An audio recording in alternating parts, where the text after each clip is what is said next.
निशान digital platform पर आपका हार्दिक अभिनंदन।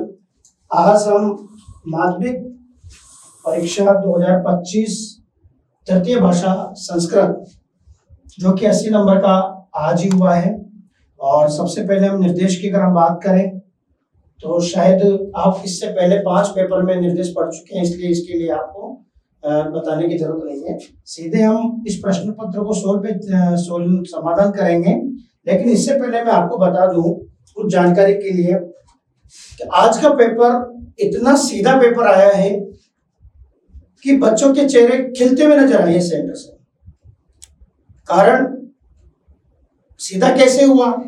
हमारे यहाँ निशान डिजिटल ऐप के माध्यम से या ऑफलाइन के माध्यम से जिन बच्चों ने यहाँ पर पढ़ा और हमने एक बार कोर्स कराने के बाद यदि हम 3 बार रिवीजन कराते हैं, प्रत्येक रविवार को टेस्ट लेते हैं, उसके बाद टेस्ट सीरीज के माध्यम से अभी ये आपको मैं बताऊंगा समाधान कराते समय कि पूरा पेपर हमारे इन 4 पेपर में जो टेस्ट सीरीज के माध्यम से हमने यहाँ पर बच्चों के लिए हैं उन्हीं में से बैठा है। और प्रत्यक्ष को प्रमाण की आवश्यकता नहीं है। मैं प्रत्येक क्वेश्चन के लिए मैं आपको डेट भी बताऊंगा। कुछ क्वेश्चन ऐसे हैं जिनको हमने पढ़ाते वक्त क्लास में बताया भी था, ये इम्पोर्टेंट है, अंडरलाइन कर लीजिए, क्योंकि बहुत सारी चीजें ऐसी होती हैं जो सारी लिखाई भी नहीं जाती, लेकिन हम पढ़ाते वक्त ये जरूर कहते हैं कि आपका ध्यान यही रहना चाहिए, क्योंकि सही बात कब मुंह से निकल जाए। तो इसलिए सभी बच्चों ने जिन्होंने पूरे साल भर मेहनत की है और वो सफलता के अग्रसर है। और मैं आपको बता दूं, निशान है तो शिक्षा भी है और संस्कार भी है। हमारे यहाँ 6ठी क्लास से लेकर 12वीं क्लास तक, चाहे वो आरबीएसई का हो, चाहे सीबीएसई का हो, चाहे इंग्लिश मीडियम हो, चाहे हिंदी मीडियम हो, सभी के ऑनलाइन और ऑफलाइन बैच प्रारंभ है। आप प्रवेश लें, क्योंकि मैं आपको शायद अभी बता चुका हूं कि यहाँ पर आपको बताने की जरूरत नहीं है कि हमारा कितना बैठता है, ये आपको खुद को महसूस होगा। अभी मैं आपको पेपर के माध्यम से बताऊंगा। तो आप लोगों से मैं कहना चाहूंगा, और अभी वर्तमान में हमने नीट 2025 के लिए भी बैच प्रारंभ है। आप चाहे किसी भी कोचिंग में पढ़ते हो, दूर दराज रहते हो, गांव ढाणी में रहते हो, पैसे के अभाव में यदि आप कोटा आकर के नहीं रहना चाहते हो, पढ़ना नहीं चाहते हो, तो आप निशान डिजिटल ऐप के माध्यम से भी घर बैठे आप पढ़ाई को जारी रख सकते हैं। इसलिए मेरा तो करबद्ध निवेदन यही है। और निशान टीम की ओर से भी मैं आपको कहना चाहूंगा कि प्रवेश प्रारंभ है। आप तुरंत प्रभाव से प्रवेश की प्रक्रिया को जारी रख करके और आप चाहे ऑनलाइन माध्यम से या ऑफलाइन माध्यम से बैच में प्रवेश ले सकते हैं।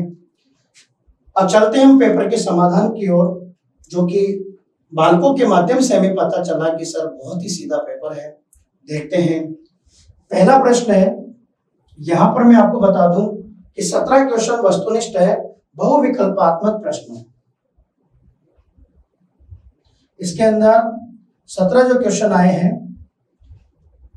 इसमें पहला क्वेश्चन है, का सभ्यता निसर्गे समाविष्टा न स्यात्। का सभ्यता निसर्गे समाविष्टा न स्यात्, इसका आंसर होगा पाषाणी। पाषाणी सभ्यता में प्रकृति को सम्मिलित नहीं किया गया है, प्राचीन सभ्यता में सम्मिलित नहीं किया गया है।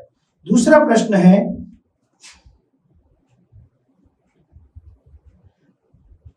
राजपुत्र राजसिंह से भार्या आसीत। मैं बच्चों को कई बार बता चुका हूं क्लास के अंदर भी, और हमने जो मंथली टेस्ट लिए रविवार को उसमें भी एक क्वेश्चन का दे रखा है कि राजपुत्र राज सिंह की भार्या थी। राजपुत्र राज सिंह की भार्या थी सत्यवती, भानुमती या लक्ष्मीमती। तो अपना राइट आंसर होगा यहाँ पर बुद्धिमती। अगला प्रश्न है, कुश लवयो पितुर नाम किमस्ति। कुश और लव के पिता का नाम क्या था? तो यहाँ पर जो राइट आंसर होगा वो होगा स रामः।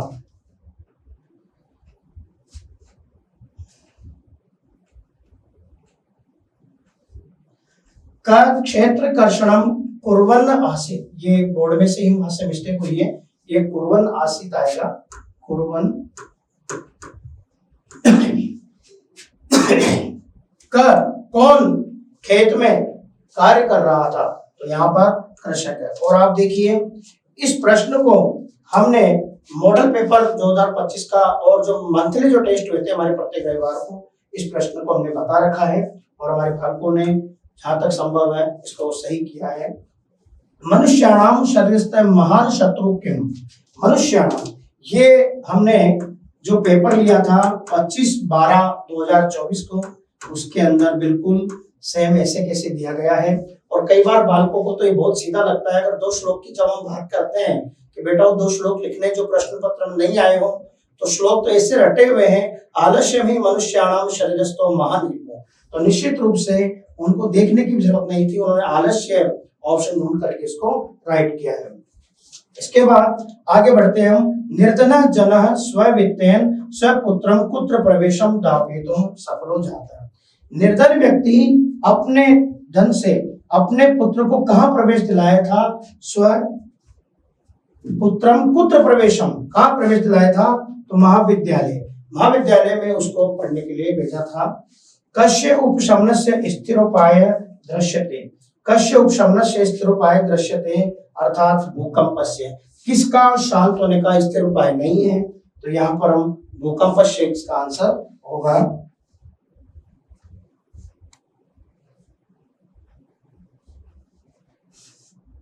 अगला प्रश्न है प्रकृति एव इत्यस्य संधि पदम अस्ति। प्रकृति और एव इन दोनों को मिलाकर के संधि पद बनाना है।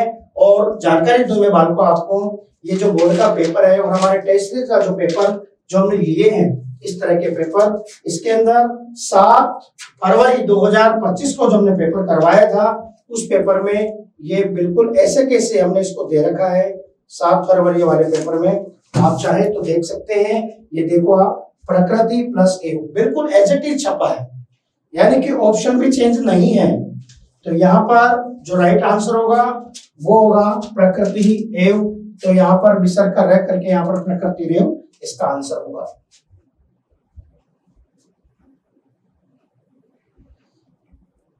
अगला प्रश्न आता है हमारे पास, व्यंजन संधि उदाहरण अस्ति। व्यंजन संधि का उदाहरण है तो कौन सा है? तो यहाँ पर देखिए, आपको हमने बालकों को भी ये निर्देश दे रखा है कि जब ऐसी समस्या है कि आप उलझन में रहे कि कौन सा होगा, तो आप ड्रॉप कर सकते हैं। तो यहाँ पर भी मैं आपको समझा रहा हूँ। देखिए, जैसे पूर्वनासित, अब हम इसको ऐसे संधि विच्छेद कर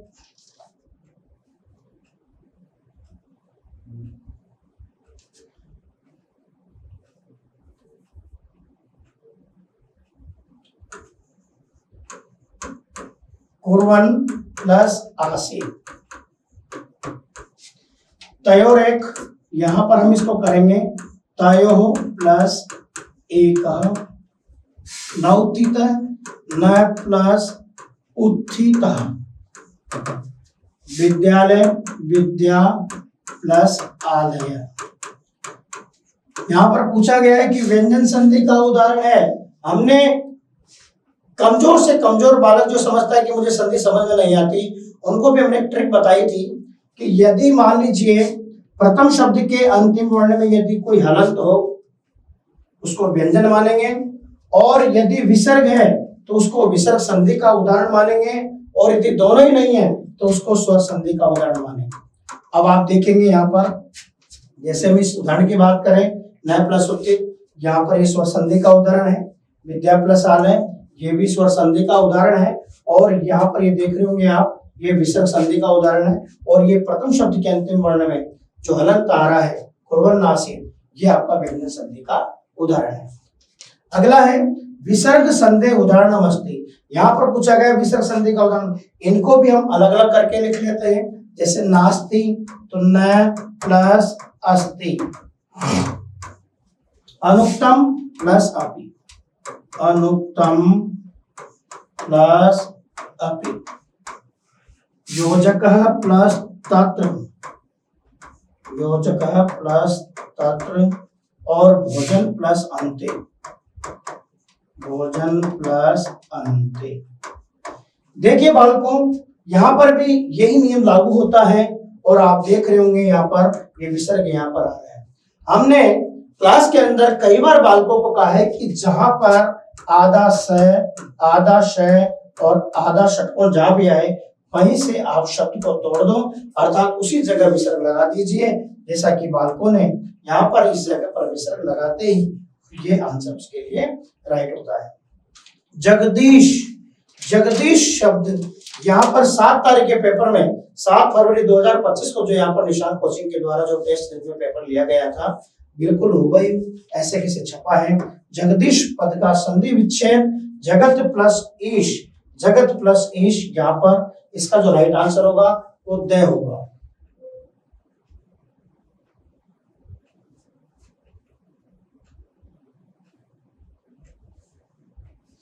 देखिए अगला प्रश्न यहाँ पर कारक से संबंधित है। मैं कई बार बच्चों को बता चुका हूं कि द्वितीय विभक्ति से लेकर के आपको पंचमी विभक्ति तक जितने भी पद आते हैं उनको याद रखना है। और ये यहाँ पर जब पढ़ाते समय द्वितीय विभक्ति जब हम पढ़ाते हैं तो यहाँ पर अभिता, परितः, समया, निक्षा, हा, प्रति, अनु, दिक् जब ये शब्द आते हैं तो बच्चों को हमने कई बार रटाया भी है।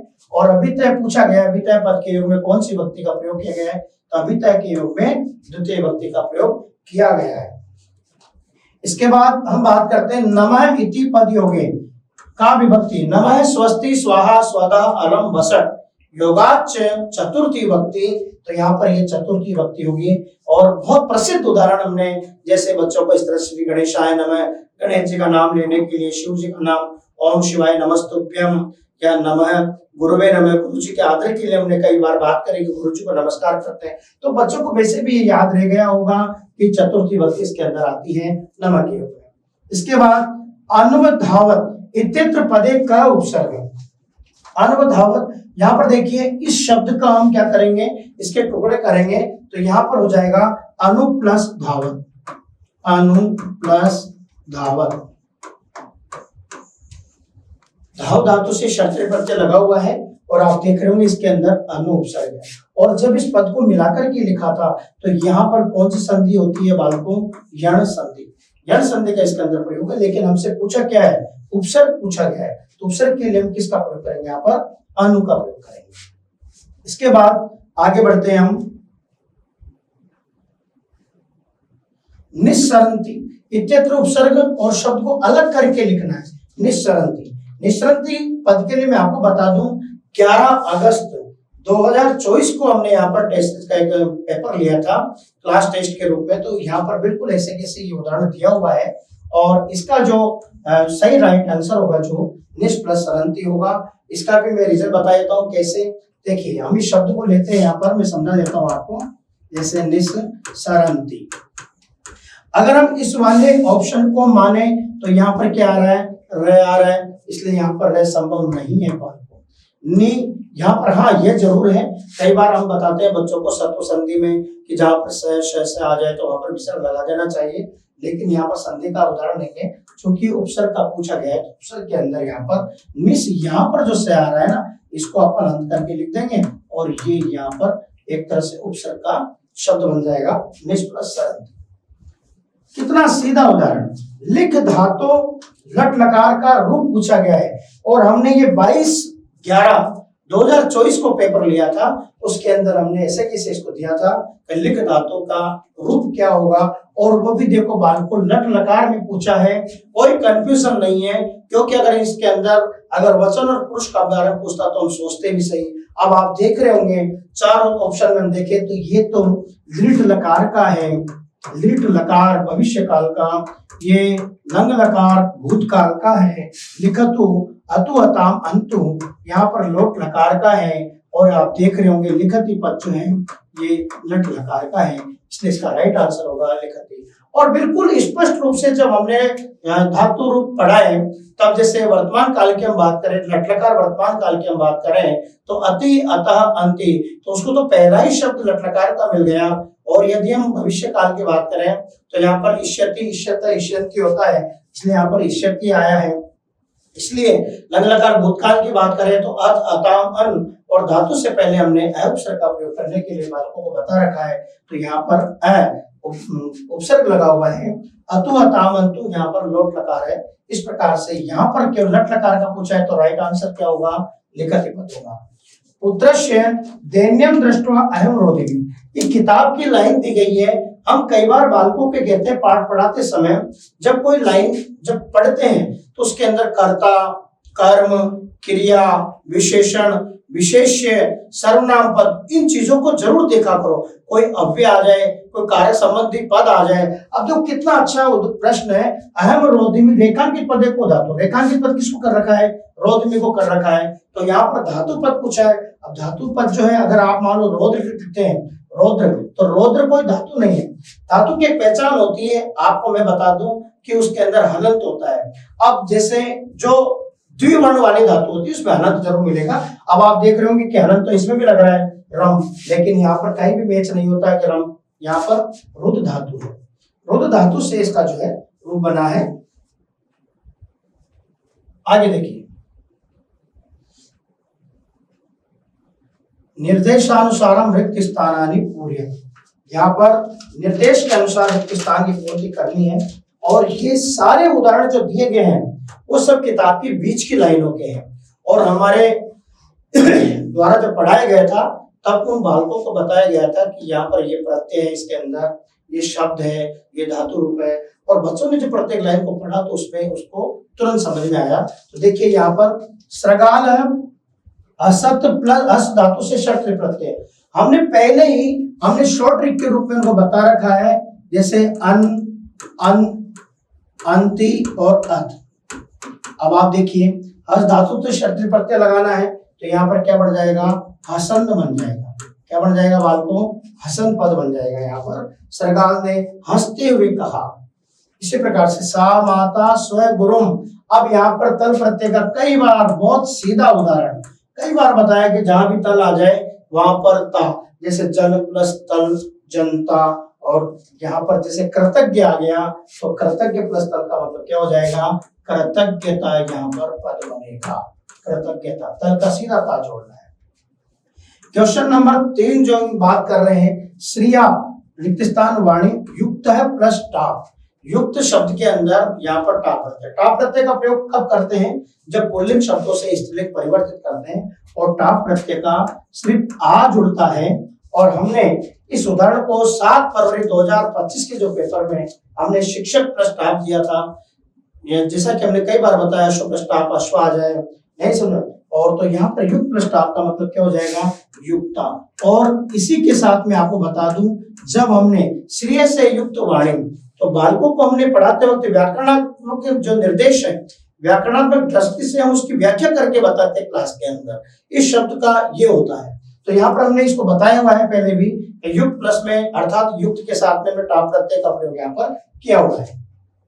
अगला चौथा जो है, चौरस्य प्रबुद्ध अतिथि। यहाँ पर एक पाद ध्वनि शब्द है, ये विचित्र साक्ष्य की लाइन से लिया गया है, यहाँ पर पाठ से लिया गया है। इसके अंदर तृतीय विभक्ति में पूछा गया है, तृतीय पाद ध्वनि शब्द है और इसका तृतीय विभक्ति के अंदर। लेकिन मैं बालकों कई बार कहता हूं कि जब भी आप किताब की लाइन पढ़े तो बिल्कुल प्रत्येक शब्द के एक तरह से व्याकरणात्मक दृष्टि से उसको पूरी तरह से देखें।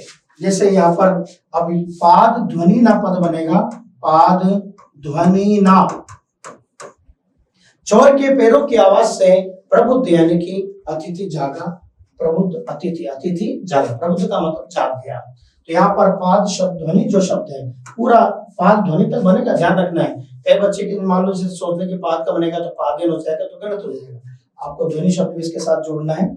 इसके बाद हम बात करते हैं यहाँ पर अत्र भ्रमरा गुंजंती रिक्त स्थान और पुष्प शब्द का सप्तमी का बहुवचन, पुष्प शब्द का यहाँ पर सप्तमी बहुवचन। अब देखिए, वैसे देखा जाए तो मैं आपको बता दूं, पुष्प शब्द नपुंसकलिंग है, पुष्प शब्द नपुंसकलिंग श्रेणी में आएगा। लेकिन आपको मैं बता दूं कि राम के तरफ अगर उनकी बात करें, क्योंकि नपुंसकलिंग जब बनाते हैं रूप तो प्रथमा और द्वितीय कॉमन होता है, बाकी तृतीय से लेकर के सप्तमी तक पुल्लिंग की तरह रूप चलते हैं। तो हम तो इसको ये कह सकते हैं कि अगर राम की तरह भी रूप की अगर बात करें तो यहाँ पर पुष्पेशु शब्द बनेगा और ये आप सप्तमी विभक्ति में इसको लिख सकते हैं, पुष्पेशु, भौरे पर पुष्पेशु। अब देखिए यहाँ पर एक चीज देखो, पुष्पेशु, जैसे हम राम के रूप लिखे रामेशु रामयो, है ना, रामेशु, रामस्य रामयो रामाणाम, षष्ठी रामे रामयो रामेशु, तो रामेशु तो सप्तमी विभक्ति में क्या जाएगा? यहाँ पर पुष्पेशु आ जाएगा, पुष्पों पर। आगे हम बात करते हैं यहाँ पर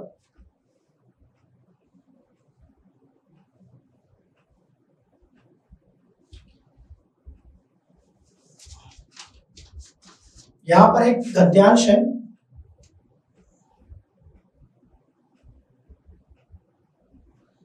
अधोलिखित गद्यांशम पठित्वा एतद् आधारित प्रश्नानां उत्तराणि यथा निर्देशम। ये अपठित गद्यांश आया है और हमने बालकों कई बार ऐसा बताया कि भाई अपठित गद्यांश कहीं से भी आ सकता है, लेकिन इतना सरल चूंकि हम बच्चों को पहले बता चुके थे, जैसे विवाह के बारे में, महाराणा प्रताप के बारे में। और देखिए आप, हम इसकी ट्रिक बताते हैं कई बार बच्चों को, पहले प्रश्न पढ़ो ताकि आपको गद्यांश पढ़ने की जरूरत नहीं पड़ेगा, उत्तर वैसे मिल जाए। लेकिन फिर भी हम एक बार इसको पढ़ लेते हैं। तो महाराणा प्रतापस्य जन्म 1540 ख्रीस्ताब्दे मई मासस्य नवम दिनांके, नवम दिनांक मतलब 9 तारीख को, मेवाड़ प्रसिद्ध कुंभलगढ़ योगी महाराणा उदय सिंहस्य पुत्र रूपेण अभवत्। महाराणा प्रताप का जन्म 1540 ईस्वी वर्ष में मई मास की 9 तारीख यानी कि 9/5/1540, इसको अपन ऐसे शुद्ध भाषा में लिख लेते हैं। मेवाड़स्थ प्रसिद्ध कुंभलगढ़ दुर्ग, मेवाड़ में प्रसिद्ध कुंभलगढ़ किले में महाराणा उदय सिंह के पुत्र के रूप में हुआ। मुगल शासकस्य अकबरस्य प्रबल विरोधी रूपेण वीरोयम प्रसिद्ध है। मुगल शासक अकबर प्रबल विरोधी के रूप में ये वीर प्रसिद्ध हुआ। तस्य अश्वस्य नाम चेतक इतिहासिक, उसके घोड़े का नाम जो है चेतक इस प्रकार से था। किसका? महाराणा प्रताप के घोड़े का। महाराणा प्रताप है कीका इति नामना भी प्रतीत। महाराणा प्रताप को कीका के नाम से भी इसको जाना जाता है, यह प्रसिद्ध था। महाराणा प्रतापस्य एक राम प्रसाद नामक प्रसिद्ध गजय अभी आसीत। महाराणा प्रताप का एक राम प्रसाद नामक प्रसिद्ध एक हाथी भी था। अब आप देखिए, इतना सरल अपठिता बोधनम, जिसको हम कह सकते हैं अपठित कह ही नहीं सकते। अपठित का मतलब तो वो होता है जो हमने कभी पढ़ा ही ना हो। महाराणा प्रताप का पाठ तो हो सकता है हमने छठी सातवीं में ही पढ़ा हो, और ये तो हम जनरल नॉलेज की हम बात करते हैं तो आराम से इसको कई बार हमने पढ़ा होगा। देखिए क्वेश्चन देखो कितने सीधे हैं इसके, कि महाराणा प्रताप से पितुर नाम की मां से। अब एक बात बताओ, ये तो गद्यांश है, अगर वाला नहीं भी आता तब भी पिता का नाम लिख सकते। तो महाराणा प्रताप के पिता का नाम क्या है यहाँ पर? उदय सिंह, क्योंकि यहाँ पर उदय सिंह के पुत्र के रूप में महाराणा प्रताप हुए, तो यहाँ पर पिता का नाम क्या हो गया? उदय सिंह से हो गया। इसके बाद हम बात करें महाराणा प्रताप अश्वस्य नाम के मां से। ये तो छठी क्लास का बच्चा भी बता सकता है कि महाराणा प्रताप के घोड़े का नाम क्या है, लेकिन हम देखो अपठित गद्यांश में, जिसको हम नहीं पढ़ा है कभी, इस प्रश्न में इसको सोल्व कर रहे हैं। तो देखिए अश्वस्य नाम, घोड़े का नाम क्या है? साफ लिखा हुआ है, घोड़े का नाम क्या है? चेतक। इसके बाद अगले प्रश्न की बात करें हम, महाराणा प्रताप का जन्म कदा हुआ? महाराणा प्रताप का जन्म कब हुआ? अभी आपने पढ़ा 1540 ख्रीष्टाब्दे नवम दिनांक मई मासस्य, यानी कि 9 मई 1540 इनका जन्म हुआ।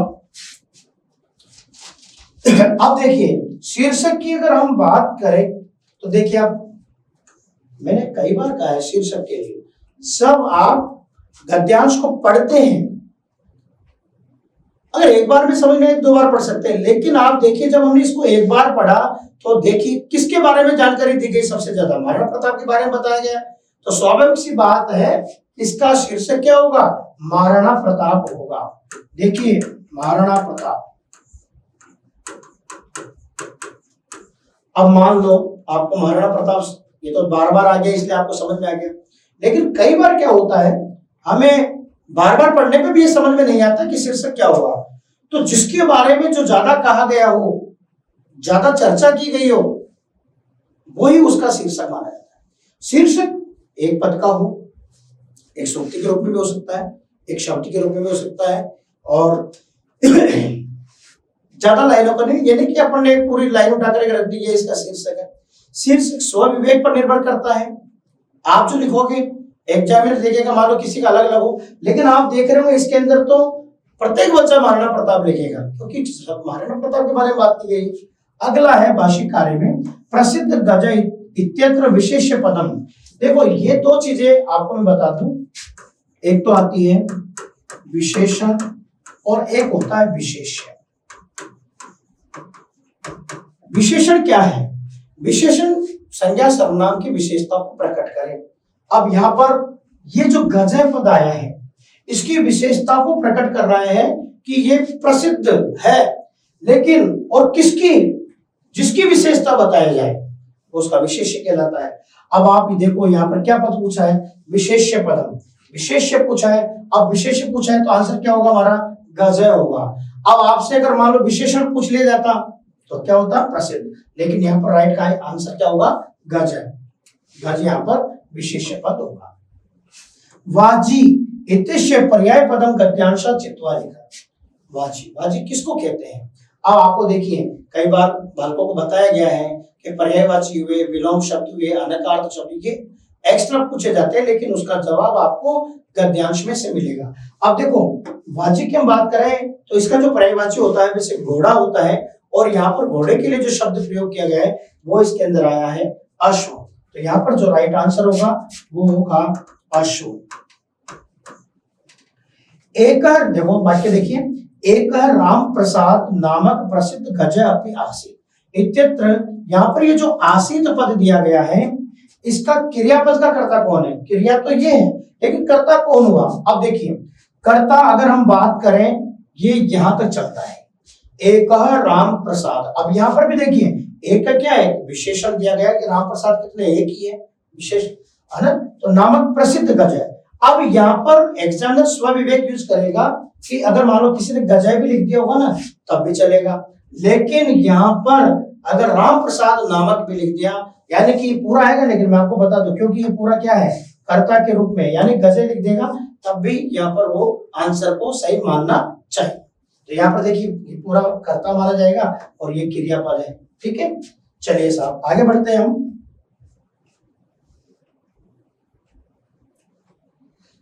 खंड ए हमारा पूरा हुआ और हम खंड ब के अगर हम बात करें तो देखिए क्वेश्चन नंबर 4, राजन अलमति दाक्षिण्य रेखांकित पदे प्रयुक्त विभक्तियों तत्कारणम च लिखत। देखिए जब हमने शिशु लालनम वाला पाठ पढ़ाया तो उसी से मैं बालकों को बताया था अलम शब्द पूरी किताब के अंदर जहां कहीं भी आ जाए तो वहां पर आपको ये देखना है, क्योंकि अलम दो जगह काम करेगा। एक तो काम करेगा यहाँ पर तृतीय विभक्ति के लिए, और एक अलम जो प्रयोग करेंगे हम चतुर्थी विभक्ति के लिए। बात ये आती है कैसे पहचानेंगे सर अलम अलम को, दोनों शब्द एक जैसे ही है, तो विभक्ति के आधार पर इसको पहचानेंगे। मैंने पाठ पढ़ाते समय ये बालकों को बताया था कि यहाँ पर इसको अंडरलाइन कर लीजिए, क्योंकि इस तरह की लाइन पहले भी कई बार पूछी गई है। अलम अति दाक्षिण्यन, ज्यादा उदारता मत दिखाओ, क्योंकि ये जो अलम का प्रयोग करेंगे ना ये मत या बस के लिए करेंगे, किसी कार्य को रोकने के लिए, मना करने के लिए। तो यहाँ पर राजन, ये लव कुश में कहा, भगवान श्री राम से कहा कि राजन ज्यादा उदारता मत दिखाओ। तो यहाँ पर अब इसको लिखने का तरीका क्या रहेगा, दो चीजें पूछी हैं। तो ये अलम चतुर्थी विभक्ति में तो एक प्रसिद्ध उदाहरण है, जैसे दैत्येभ्य हरि अलम, दैत्य राक्षसों के लिए हरि पर्याप्त, तो वह चतुर्थी विभक्ति, लेकिन यहाँ पर विभक्ति होगी यहाँ पर तृतीया।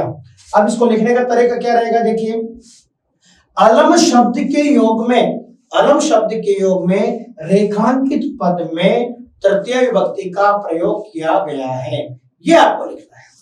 और यदि आप शॉर्ट में लिख दे तो अलम शब्द से तृतीय विभक्ति तो भी सही माना जाएगा। चलिए आगे बढ़ते हैं। अधोलिखितो संख्यावाची शब्दों संस्कृत लिखा। संस्कृत में ये जो दो अंक जो दिए हैं ये आपको बताने की कैसे लिखना है। देखिए जैसे 105, अब यहाँ पर 105 को लिखने वाले हैं हम, तो पहले जो 5 आ रहा है ना उसको 5 को लिख करके और अधिक करके क्या कर देंगे अपन, शतम कर देंगे। जैसे पंचाधिक शतम,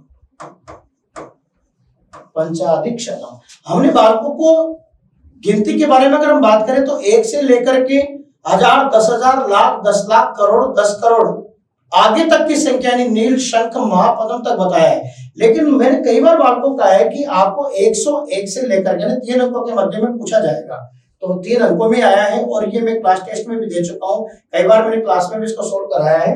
पंचाधिक शतम, 5 अधिक है शतम है। यहाँ पर हम बात करें 150, 50 पंचाशत, पंचाशत अधिक शतम। देखिए ये पंचाधिक है, ये पंचाधिक मतलब 5 अधिक है, और पंचाशत का मतलब यहाँ पे 50 अधिक है, और बाकी तो सेम अधिक शतम का यहाँ पर प्रयोग करना है।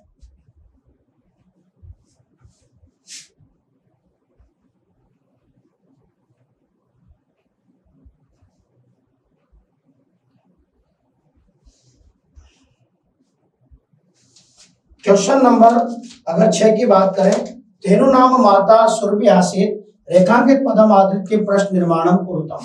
बिल्कुल ये कि यही लाइन आप 25 दिसंबर को हमने पेपर कराया था, उसके अंदर यही लाइन हमने दी थी कि धेनु नाम माता सुरभि आसीत रेखांकित पद को आधार मानकर, रेखांकित पद में हमने यही दिया था, और ये कि यही लाइन आप बोर्ड परीक्षा में देख सकते हैं, यहाँ पर बोर्ड पेपर में भी आया है। और 25 दिसंबर को 2024 को, जो कि हमने दूसरा पेपर टेस्ट सीरीज का, जिसको हम S2 के नाम से कहते हैं, उसमें बिल्कुल ऐसे कैसे छपा हुआ है। तो यहाँ पर देखिए धेनु नाम को आधार मानना है, और यहाँ पर आपको लिखना है कासाम, और इसका आंसर लिखते समय सावधानी जो बरतते थे वो मैं आपको बता देता हूं। देखिए ये आपका उत्तर के रूप में है, आपको क्या बनाना है प्रश्न। आप कोई बाउंडेशन नहीं है कि आप ऊपर भी लिख सकते हो, इसको नीचे भी लिख सकते हो, और यदि आपने नीचे लिखा तो आप इसको प्रश्न में लिख सकते हो, उत्तर में लिख सकते हो, कोई दिक्कत नहीं है। लेकिन दिक्कत कहाँ हो सकती है वो बता देता हूं आपको। जैसे आपने लिखा कासाम माता सुरभि आसीत, और गलती से यदि आपने पूर्ण विराम लगा दिया तो मेरे प्यारे विद्यार्थी वो गलत हो गया, क्योंकि हमसे पूछा गया प्रश्न बनाना है, तो आपको लास्ट में यहाँ पर क्या बनाना है, क्या लगाना है, प्रश्नवाचक चिन्ह लगाना है। मैं चीज यही, और देखो आप 2 नंबर का है, 2 नंबर का है, सिर्फ इतना सा करना है आपको, कासाम माता सुरभि आसीत और क्वेश्चन मार्क, इसमें हमारा ये आंसर सही है। इसके बाद हम बात करते हैं अधोलिखित श्लोकस्य हिंदी भाषायाम सप्रसंग भावार्थम लिखत है। ये भी हमने S2 में जो संस्कृत का हमने टेस्ट का जो दूसरा पेपर लिया है 25 तारीख को, उसके अंदर बिल्कुल ऐसे कैसे दे रखा है, वहां पर भी हमने सप्रसंग भावार्थ पूछा था, और यहाँ पर भी यही पूछा गया है। देखिए विचित्रे खलु संसारे नास्ति किंचित निरर्थकम अश्वचेत धावने वीर भारस्य वयने खरः। देखिए क्या चीज पूछी है, हिंदी भाषा में सप्रसंग भावार्थ पूछा है, यानी श्लोक का अर्थ। अब हमने बच्चों को जो स्टेप बता रखी है, और हमारे बालक जो कोचिंग पढ़ने वाले हैं, जिन्होंने चाहे निशान डिजिटल ऐप के माध्यम से पढ़ा या जिन्होंने ऑफलाइन के माध्यम से पढ़ा, उनको हमने बताया था कि आए चाहे 2 नंबर का है, हमें अलग हटके लिखना है। बोले कैसे लिखना है, हमें सबसे पहले तो हमें संकेत का प्रयोग करना है, जो हमारे बालकों ने किया है। संकेत का मतलब क्या होता है बालकों, पहला शब्द, श्लोक का पहला शब्द और लास्ट वाला शब्द आपको लिखना है। जैसे यहाँ पर अपन ने लिखा विचित्र, और लास्ट वाला शब्द क्या हो गया, खरय हो गया, ये आपका संकेत हो गया। संकेत के बाद में जब हम लिखते हैं ना, तो यहाँ पर लिखेंगे संदर्भ। संदर्भ के अंदर हमने बालकों को 2-3 चीजें बता रखी है। एक तो आपको किताब का नाम रटना है, जो कि शेमुशी नाम है। एक पाठ का शीर्षक रटना है, जो इसके अंदर सुभाषितानी पाठ दिया गया है, और यदि लेखक हो तो लेखक का नाम, नहीं तो ये श्लोक संकलित है, ये हमने बताया। तो देखिए प्रस्तुत श्लोक हमारी पाठ्य पुस्तक शेमुशी के सुभाषितानी पाठ, पाठ क्रमांक भी अगर आपको याद है तो लिख सकते हैं, पाठ क्रमांक 5 सुभाषितानी से लिया गया है। इसके बाद अब हमने जो बताया है वो है अगला पॉइंट प्रसंग का, अर्थात इस श्लोक के अंदर क्या बताया गया है। तो यहाँ पर कवि के माध्यम से या विद्वानों के माध्यम से इस श्लोक में वस्तुओं की उपयोगिता बताई गई है कि कोई भी वस्तु इस संसार में निरर्थक नहीं है, सब सार्थक है, तो उसकी उपयोगिता के बारे में ये श्लोक दिया गया है। इसके बाद में बालकों का प्रश्न था कि सर हमें अन्वय भी लिखना है क्या। बिल्कुल, आपको अगर आता है तो लिख सकते हैं, लेकिन इसकी कोई बाउंडेशन नहीं है, क्योंकि हमें पॉइंट बढ़ाने, एग्जामिनेशन नंबर लेने हैं। तो यहाँ पर अन्वय अगर आप लिखते हैं तो बहुत अच्छी बात है, वरना नहीं लिखे तो कोई बात नहीं। अब हम चलते हैं यहाँ पर भावार्थ में, तो हिंदी अनुवाद लिखो चाहे भावार्थ लिखो, क्योंकि अन्वय से भावार्थ सरल हो जाता है, इसलिए बालकों से कहते हैं कि अन्वय भी लिखो, और नहीं भी लिखा हो तो भी आपके नंबर नहीं कट रहे हैं। भावार्थ देखते हैं इसका। तो विचित्र खलु संसारे नास्ति किंचित निरर्थकम। इस विचित्र संसार में, खलु यानी निश्चित रूप से इस विचित्र संसार में किंचित निरर्थकम नास्ति, कुछ भी निरर्थक नहीं है, कुछ भी अनुपयोगी नहीं है। इसका मतलब सारी चीजें क्या है, उपयोगी है। जैसे देखिए किसकी बताई गई यहाँ पर, अश्व चेत धावने वीर, घोड़ा यदि दौड़ने में कुशल है तो भारत वहने खर है, तो भार को ढोने में गधा भी कुशल है। देखिए एक बार और, यहाँ पर मैंने सिर्फ अर्थ बताया, भावार्थ नहीं बताया, भावार्थ की हम चर्चा करेंगे। विचित्र खलु संसार है, इस विचित्र संसार में, निश्चित रूप से विचित्र संसार में कुछ भी अनुपयोगी नहीं है, कुछ भी निरर्थक नहीं है। घोड़ा यदि दौड़ने में कुशल है तो भार को ढोने में भी गधा कुशल है। अब देखिए यहाँ पर वस्तु की उपयोगिता क्या हुई, यहाँ पर घोड़ा दौड़ने में कुशल रहता है, तो यहाँ पर घोड़े का और गधे का क्यों बताया गया है? कहने का तात्पर्य कि संसार में व्यक्ति चाहे कोई भी हो, सबकी अपनी अपनी जगह पर अपनी अपनी महत्वता है। चाहे यहाँ पर इस संसार में अगर हम किसी भौतिक वस्तु की बात करें या पदार्थ की भी बात करें तो सबकी अपनी अपनी जगह पर उसकी उपलब्धि हासिल होती है। जैसे आज हम अगर मिट्टी की भी बात करें तो मिट्टी भी काम की होती है। अगर मान लो रद्दी का कागज है तो वो भी काम आता है, रिसाइकिल कर होकर के वो अन्य कागज में बदल जाता है बाद में। तो यहाँ पर यही बात बताया गया है। इसके बाद हम बात करते हैं, हमने बालकों के पॉइंट के बारे में बताया था, व्याकरणात्मक टिप्पणी। व्याकरणात्मक टिप्पणी क्या है, आपको हमने कई बार ये कहा है कि जब व्याकरणात्मक टिप्पणी लिखते हो तो आपको इसके अंदर से कोई से भी दो पद आप ले सकते हैं। जैसे आपने जिसकी व्याकरणात्मक कर सके हम, जैसे नास्ति पद ले लिया तो न प्लस अस्ति, यहाँ पर दीर्घ संधि हमने लिख दिया। यहाँ पर हमने भारत से ले लिया, भार शब्द षष्ठी विभक्ति का एक वचन लिख दिया। इससे क्या होगा, जब आप इतने सारे पॉइंट लिखते हैं तो हमारे 2 नंबर की पूर्ति इस तरह से हो जाती है, एग्जामिनर का भी खुश हो जाता है कि बहुत अच्छा लिखा है। और हमने यहाँ पर ऑनलाइन में भी और ऑफलाइन में भी पूरी अच्छी तरीके से हमने बता रखा है। मैं तो ये कहता हूँ कि मैंने कई बार कहा है कि जिसने भी निशान डिजिटल ऐप के माध्यम से इस कोर्स को लिया हुआ है, अभी 49 रुपए में जिसने भी लिया होगा, उसने केवल पेपर यदि सोल्व किए होंगे तो 80 से 90 नंबर उसके कहीं नहीं जा रहे। और हमारे यहाँ जो ऑफलाइन पढ़ने वाले हैं जिन्होंने पूरे 12 महीने मेहनत किए, और उन बालकों के तो मुझे लग रहा है कि 100 में 100 नंबर आने की पूरी संभावना है। फिर देखते हैं। इसके बाद क्वेश्चन नंबर 8 की हम बात करें, अधोलिखित श्लोकस्य अन्वयम मंजुषात् पदानि चित्वा पूर्वम्।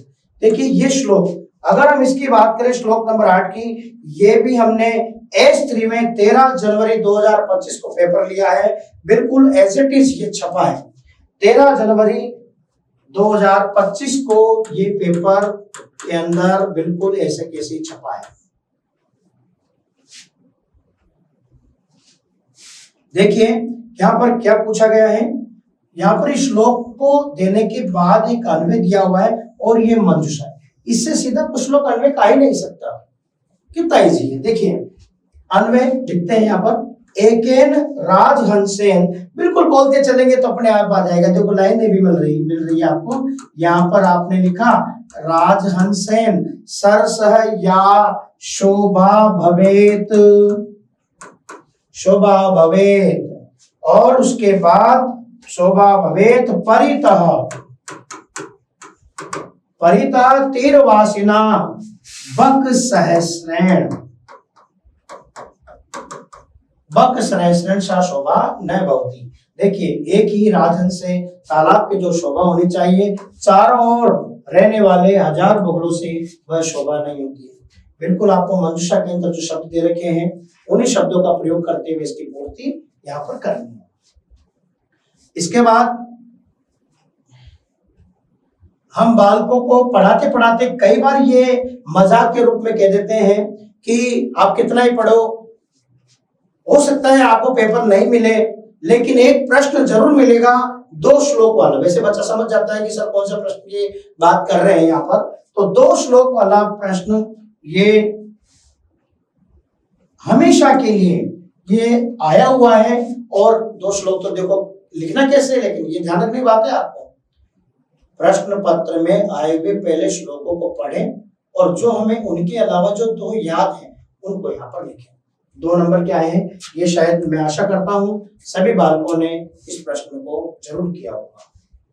इसके बाद क्वेश्चन नंबर 10 है, अधोलिखित पाठ्यो कशी चेतकस्य पाठसारम हिंदी भाषायाम लिखत शिशु लालनम और कम विभीषिका। इन दोनों में से किसी एक पाठ का लिख सकते हैं।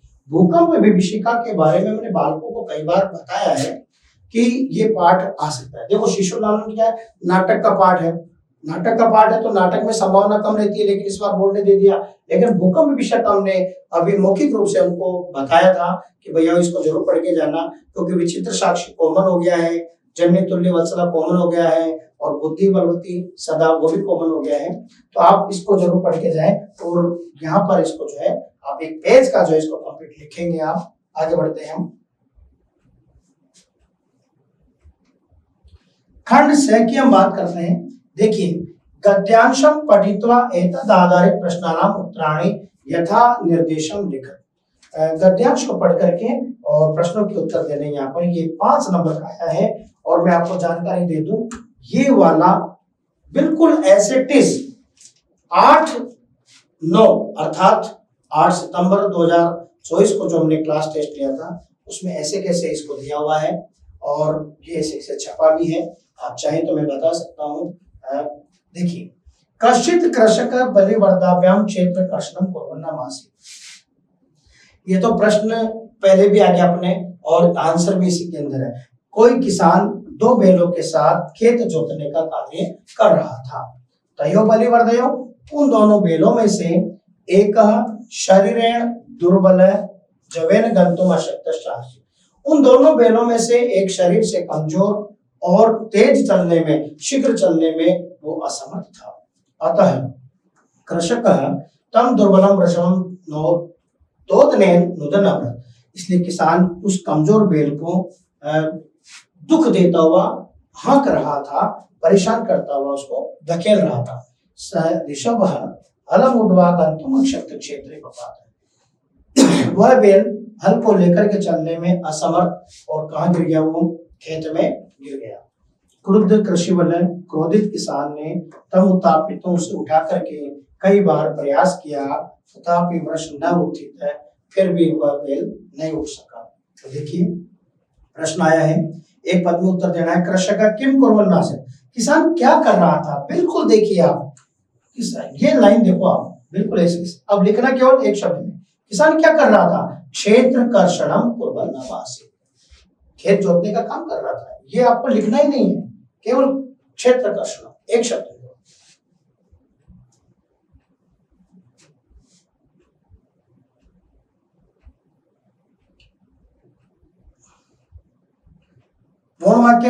वृषभ कुत्र पपात, बेल कहाँ गिरा।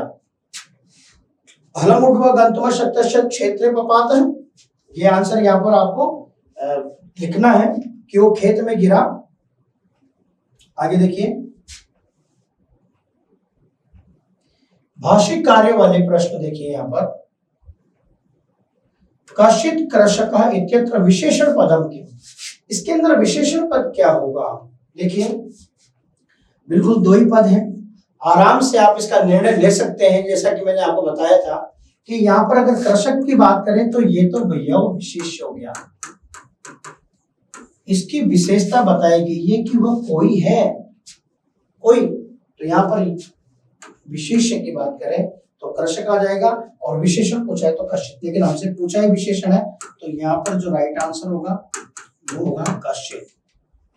इसके बाद हम बात करते हैं, क्रुद्धः कृषिवलः तम उत्तापितुम बहुवारं यत्नम् अकरोत्।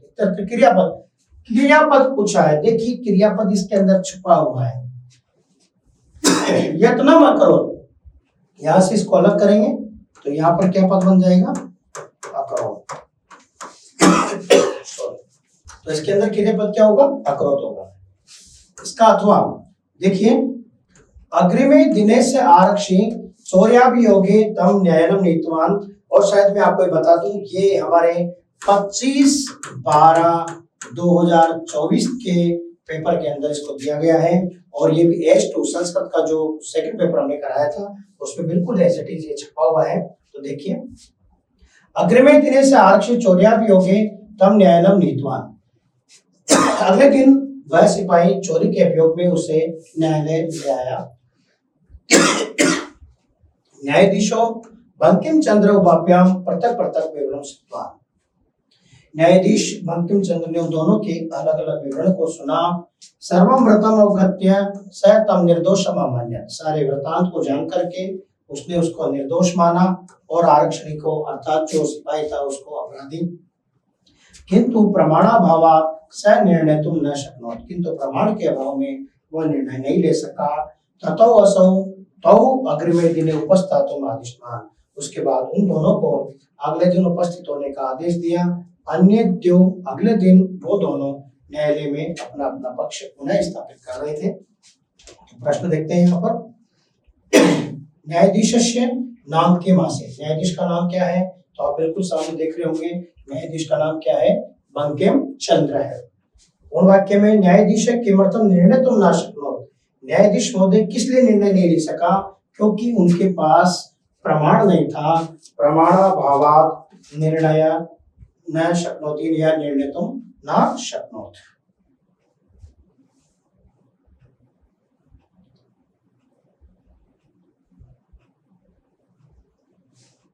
इसके बाद भाष्य कार्य की हम बात करें।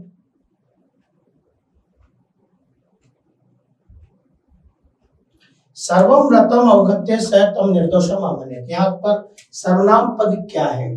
देखिए, जो संज्ञा की विशेषता को बताने वाले होते हैं वो सब सर्वनाम पद होते हैं। इसके अंदर सर्वनाम पद स भी है, तम भी है।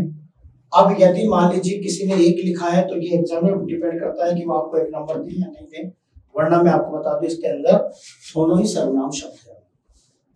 अग्रिमे दिने उपस्थातुम् आदिष्टवान्, यहाँ पर कर्ता पद क्या है? अब कर्ता पूछा तो इसके अंदर कर्ता छिपा हुआ नहीं है, ध्यान, कर्ता छिपा हुआ है। अगले दिन उपस्थित होने का आदेश दिया, किसने दिया? तो यहाँ पर जो कर्ता है वो न्यायाधीश महोदय आएगा, न्यायाधीश महोदय, न्यायाधीश बंकिम चंद्र भी हम यहाँ पर देख सकते हैं। इसके बाद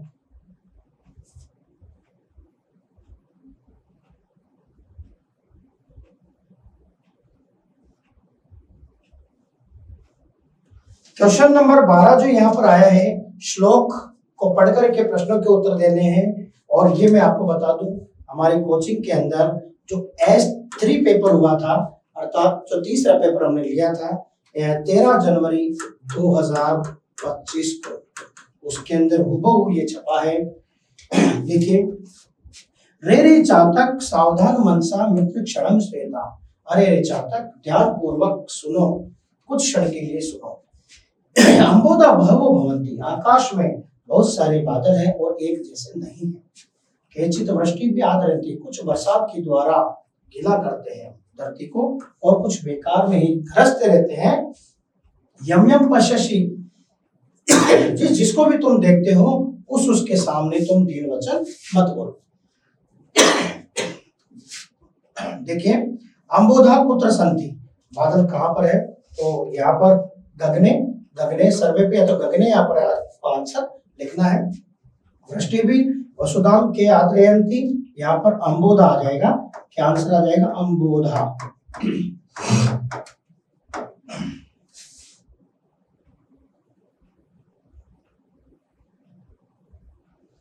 भाष्य कार्य में देखिए, यहाँ पर गर्जंती केचित बता, यहाँ पर क्रियापद पूछा है और क्रियापद स्पष्ट है, गर्जंती। क्या पद आ जाएगा? गर्जंती, यहाँ पर आप लिख सकते हैं।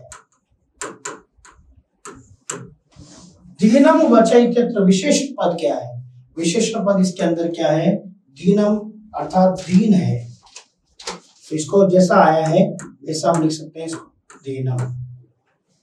अथवा की बात करें तो देखिए, मैं आपको बता दूं, ये वाला श्लोक भी सेवितव्यो महावृक्ष फल छाया समन्वित है, यदि देवात् फलम नास्ति छाया कैन निवारिते। तो ये आप देखना चाहेंगे तो यहाँ पर S2 का मतलब हमारे टेस्ट का जो सेकंड पेपर कराया है 25/12/2024 में, ये बिल्कुल हुबहू छपा है।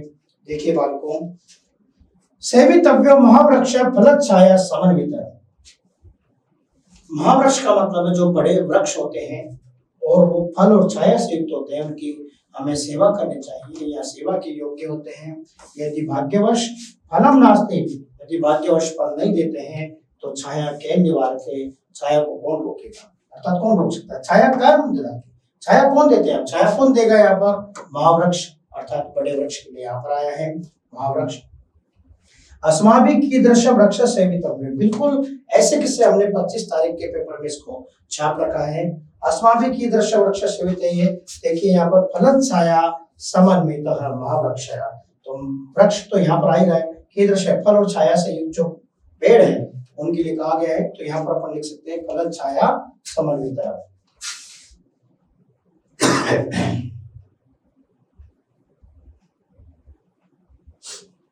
भाषिक कार्य की हम बात करें, महावृक्ष फलद छाया समन्वितः विशेषण पदम किम, हमने जो दिया था प्रश्न वो दिया था महावृक्ष, महावृक्ष के अंदर विशेषण पद क्या है।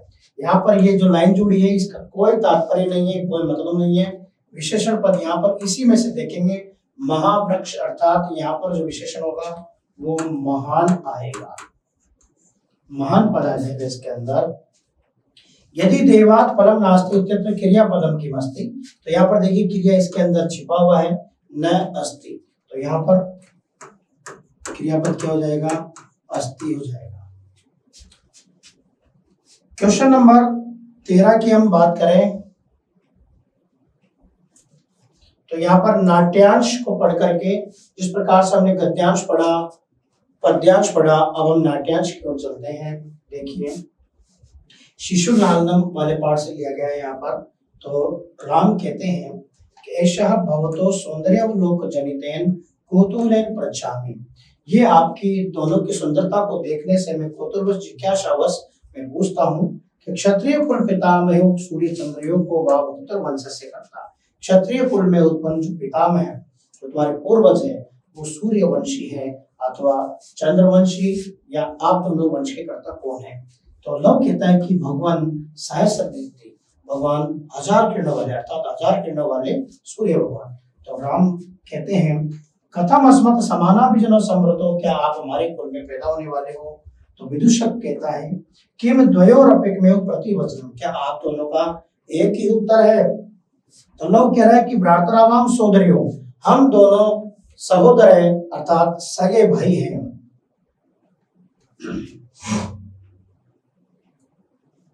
तो राम कहते हैं कि समरूप शरीर सन्निवेश है, तुम्हारा रूप भी समान है और शरीर की बनावट भी, वयस्तु न किंचित अनंतरम, उम्र का भी कोई अंतर नहीं है। तो लव कहता है कि आवाम, ये बोर्ड परीक्षा में गलत छपा हुआ है, यहाँ पर जो पद आएगा वो आवाम आएगा। और बहुत सारे बच्चे इस प्रश्न में, क्योंकि इससे प्रश्न बना हुआ है तो इससे कंफ्यूज हो गए, साहब आलाम क्यों आएगा, आवाम आना चाहिए, जबकि प्रश्न में आवाम ही आया है। लेकिन कुछ बच्चों ने गलती कर दी। अब ये एग्जामिनर पर डिपेंड करता है कि वो आपको बोनस दे या नहीं दे, लेकिन इसलिए नहीं देगा क्योंकि प्रश्न के अंदर आवाम यमलो दिया हुआ है, आपको उस पद में से आपको सर्वनाम पद चुनना है। हम आगे बात करेंगे उसके लिए, यहाँ पर पढ़ लेते हैं आवाम यमलो, हम दोनों जुड़वा भाई हैं। तो राम कहते हैं कि संप्रति योज्यते, तब ठीक है, किम नाम देम, आपका नाम क्या है। तो देखिए प्रश्न की ओर चलते हैं हम। कथम अस्मत् समानाभिजनो समृतो इति का प्रश्न, कथम अस्मत् समानाभिजनो, क्या आपको और हमारा जो है कुल वंश एक ही है। तो ये बात किसने पूछी, तो आप देख रहे होंगे इसके अंदर ये लाइन किसने कही थी, कस्मात् समानाभिजनो समृतो, ये देखिए राम। तो यहाँ पर आंसर क्या हो जाएगा, राम हो जाएगा। आगे देखते हैं।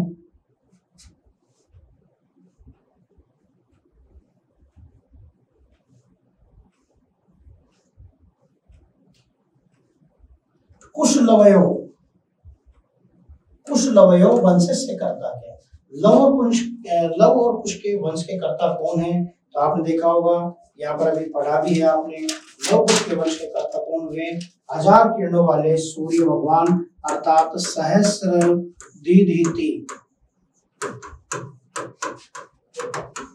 और यदि आपने कोष्टक में सूर्य लिख दिया है तो बहुत अच्छी बात है, वरना इसका आंसर क्या होगा, सहस्र द्वितीय होगा। देखिए जिसमें प्रश्न की बात कर रहा था आपने नाटक में, यहाँ पर आवाम की जगह आलाम आया है, आलाम यम लोग, लेकिन यहाँ पर उससे कोई फर्क नहीं पड़ता। आप प्रश्न में देखो आवाम यम लोग आया है और इस वाक्य में सर्वनाम पद पूछा है, तो सर्वनाम पद पूछा है तो यहाँ पर सर्वनाम पद क्या होगा, आवाम। जैसा कि मैंने आपको अहम आवाम वयम ये पढ़ाए भी हैं, तो यहाँ पर इसका आंसर आवाम होगा। भगवान सहस्र दीति अतत्र विशेषण पदम किम, भगवान विशेषण, ये इस विशेषता बताई गई कि भगवान कैसे हैं। तो यहाँ पर सहस्र दिखिति अर्थात 1000 किरणों वाले सूर्य। तो यहाँ पर जो राइट आंसर होगा वो होगा सहस्र दिखिति। इसके बाद अथवा की हम बात करें, ये प्रकृति सौहार्द शोभा वाले पाठ से इसको लिया गया है।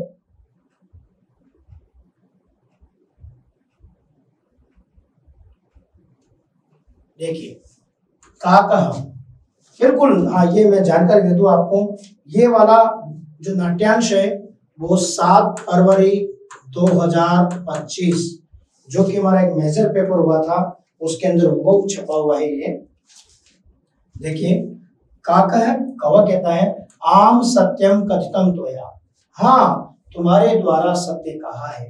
वस्तुतः वनराज भवितुम तुम अहम एव योग्य, वास्तव में वन का राजा होने के लिए तो मैं ही योग्य हूँ। फिर कहा, कोयल कहती है उपसन मजाक बनाते हुए, कथम तुम योग्य वनराज भवितुम, तुम वन के राजा के होने के योग्य कैसे हो। यत्र तत्र काका इति कर्कश ध्वनिना, जहाँ वहाँ तुम कांकाओं की ध्वनि करते हो और पूरे वातावरण को तुम व्याकुल करते हो, बेचैन करते हो। न रूपम, न तुम्हारा रूप है, न ध्वनि रस्ती, न तुम्हारे ध्वनि है। कृष्ण वर्णम मेद्या मेद्य भक्षकम, काला रंग, और मेद्या मेद्य का मतलब शुद्ध अशुद्ध खाने वाले। त्वाम कथम वनराजम वन्यामे वहम, तुम्हें हम वन का राजा है हम कैसे माने। तो कौवा कहता है, अरे अरे किम जल्पस्य, अरे अरे क्या बकवास कर रहे हो। यदि अहम कृष्ण वर्ण, यदि मैं काले रंग वाला हूँ, तरी तुम किम गोरा, तुम कौन से गोरे रंग वाले हो। अपि च विस्मृतयत, क्या तुम भूल गए हो। या तुम हम सत्य प्रेता, मेरे सत्य प्रेता दो जनानाम करते हैं, लोगों के लिए एक उदाहरण स्वरूप है, अर्थात उदाहरण बन गया है।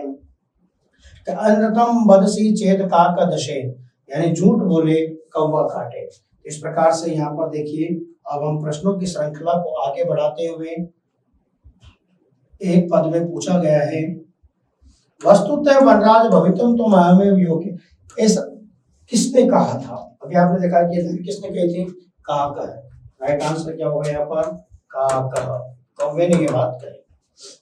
क्या वातावरण कर्कश ध्वनि ना आकुली करोशी, ये भी यहाँ पर करोती जो दे रखा है ये खरोशी आएगा।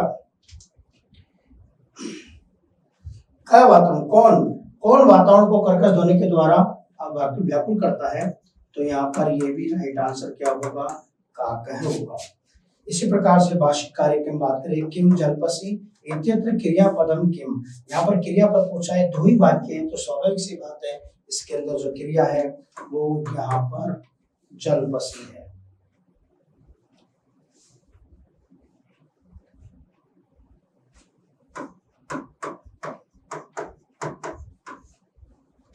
कृष्ण वर्ण अहम इत्यत्र विशेषण पद क्या है, तो ये तो वैसे सर्वनाम पद है, तो स्वाभाविक सी बात है यहाँ पर जो विशेषण पद होगा वो कृष्ण वर्ण अर्थात काले रंग वाला, तो कृष्ण भी लिख सकते हैं वो, ठीक है।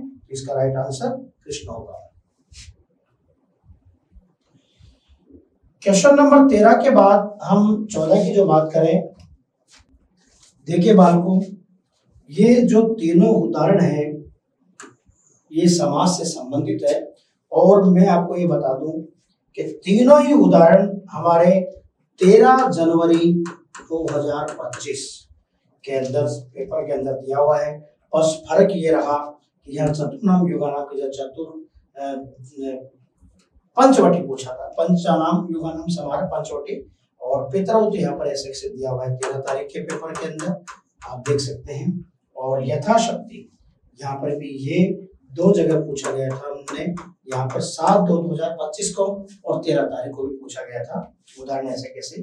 देखिए यहाँ पर आंसर बताता हूँ, यहाँ पर समस्त पद लिखना है, जो निर्देश है उसकी हम बात करेंगे। चतुर्नाम युगानाम समाहार है, यानी इसका समस्त पद लिखना है चतुर्युगम।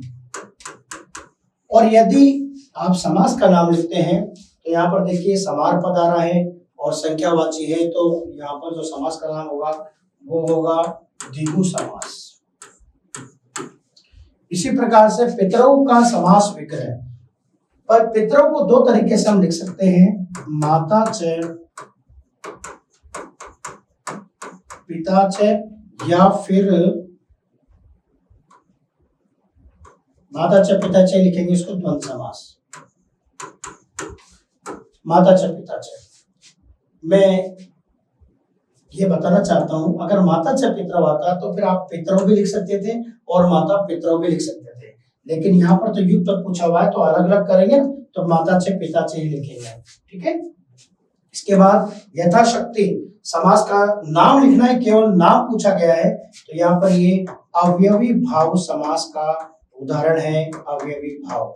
और जब हम इसको अलग करके लिखते हैं तो शक्तिम अनतिक्रम्य, शक्तिम अनतिक्रम्य।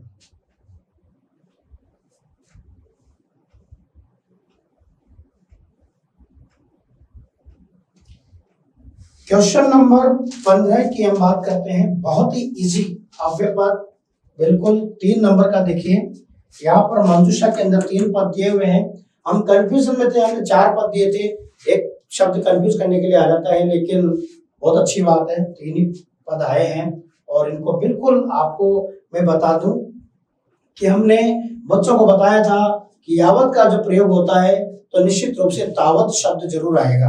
आपको वाक्य के अंदर तावत देखना है। अब आप देखिए यावत को अगर हम देखते हैं तो तावत यहाँ पर है, तो निश्चित रूप से ये यावत यहाँ पर हो गया।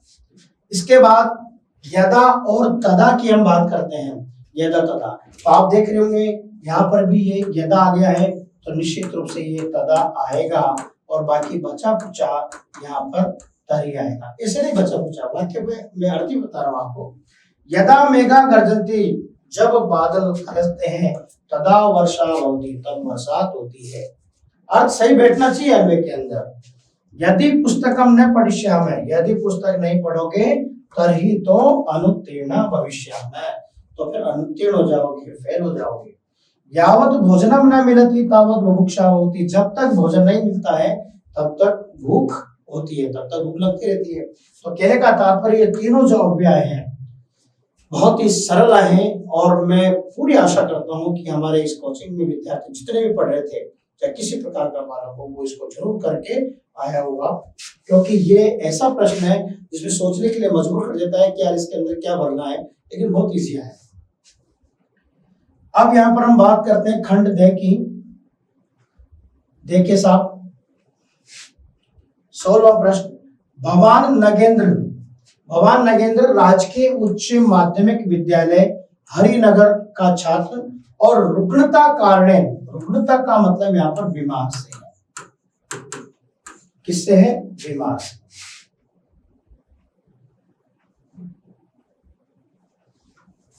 इसको हम बीमार से है।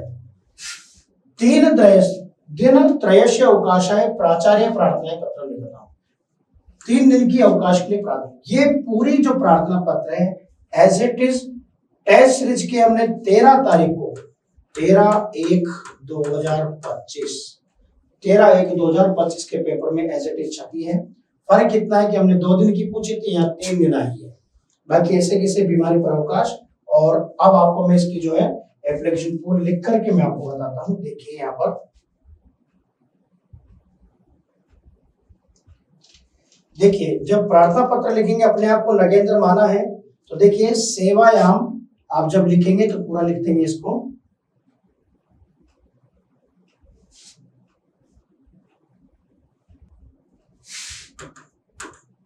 सेवायाम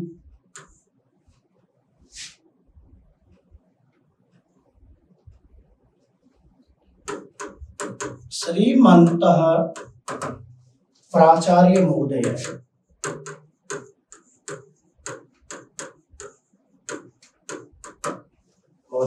स्कूल का नाम लिखेंगे राजकीय उच्च माध्यमिक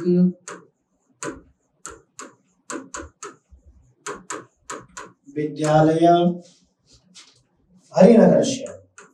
तो ये हरिनगरम हम यहाँ पर लिख सकते हैं। इसके बाद हम सीधा विषय की बात करते हैं।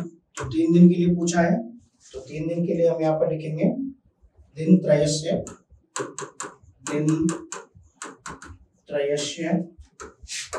अवकाशार्थम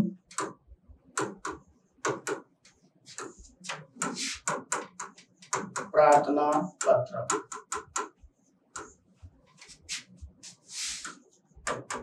मान्यवर उपरोक्त विषयांतर्गत निवेदनम अस्ति यत् अहम अतीव रुग्णो अस्मि, अतः अहम विद्यालयम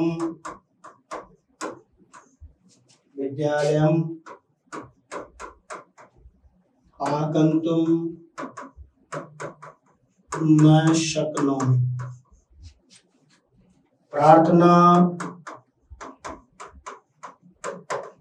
अस्ति यत्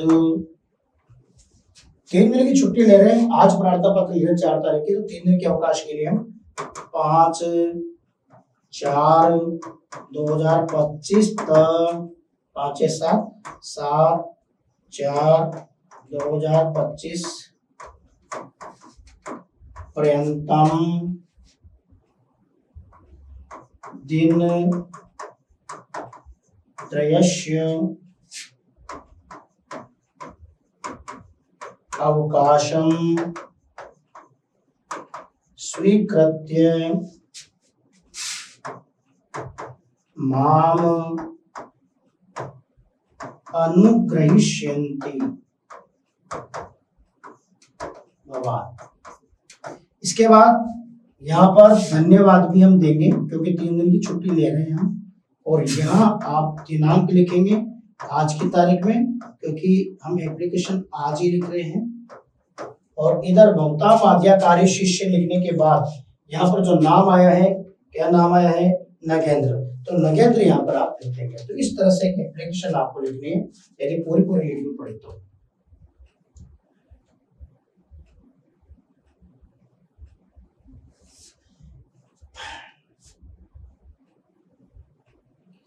इसके 8वां में एक प्रार्थना पत्र और दी है। यहाँ पर देखिए,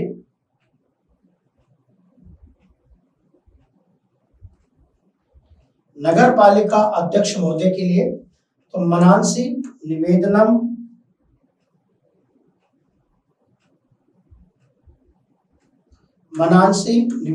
परिक्षेत्रे नगर पालिका अध्यक्ष नगरस्य कृपया कर्मकरान और संति। देखिए, ये रिक्त स्थान की पूर्ति मंजूषा में से करनी है, तो हम किसको लिख रहे हैं यहाँ पर, नगर पालिका अध्यक्ष को। तो यहाँ पर देखिए, सेवायाम नगर पालिका अध्यक्ष, नगर पालिका जयनगरम, विषय नगरस्य उद्याने स्वच्छता। बिल्कुल ऐसे कैसे एजिटिव, कई बच्चों ने तो बिल्कुल ऐसे कैसे इसको लिखा होगा।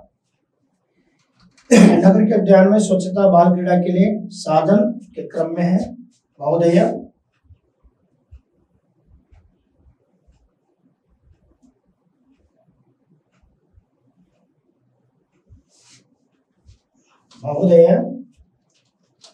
निवेदनम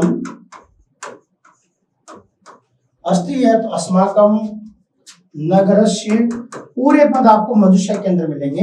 नगरस्य उद्यानस्य परिक्षेत्रे स्वच्छता नास्ति, अतः बाल क्रीडकानि अपि न, यहाँ पर संति आ जाएगा। और बिना अस्माकं मनांसि, अतः कृपया स्वच्छताया समुचित व्यवस्थाएं कर्म करान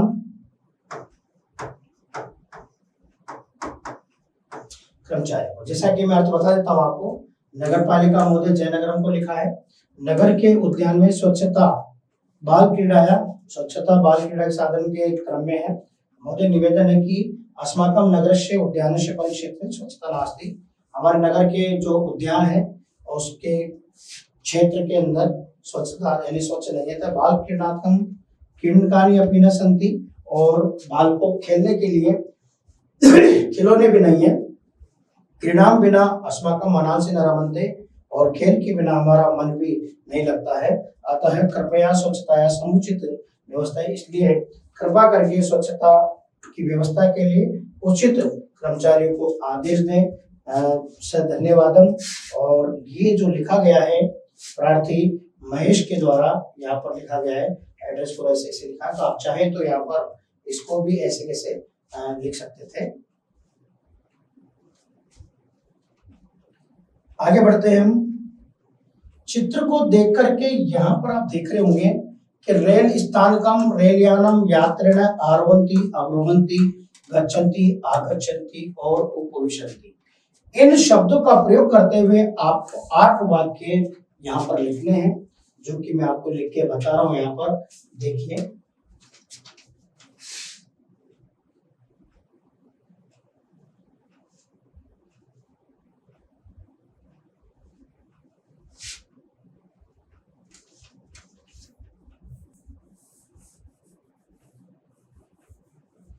देखिए रेल स्थान के बारे में यहाँ पर हम बात करते हैं। जैसे पहली लाइन जो लिखनी है, इदम रेल स्थानकम अस्ति, स्थानकम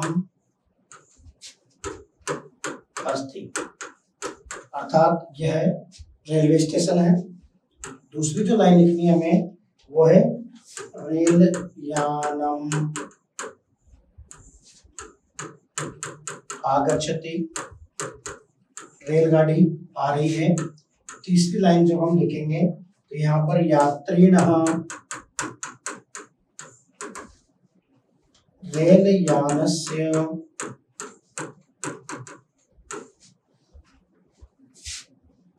रेयन्तम कुर्वन्ति, कहने का मतलब यात्री रेलगाड़ी का इंतजार कर, रेवंतम का मतलब इंतजार करना है, इंतजार कर रहे हैं। और केचन यात्रिण, कुछ यात्री रेल यानात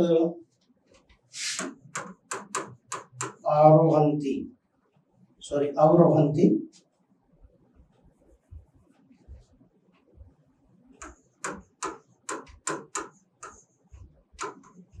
अवरोहन्ति यानी कुछ यात्री ट्रेन से उतर रहे हैं।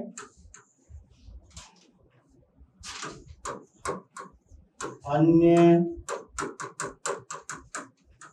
यात्रिणः रेल यानेन आरोहति, कुछ यात्री रेलगाड़ी में चढ़ते हैं। यात्रिणः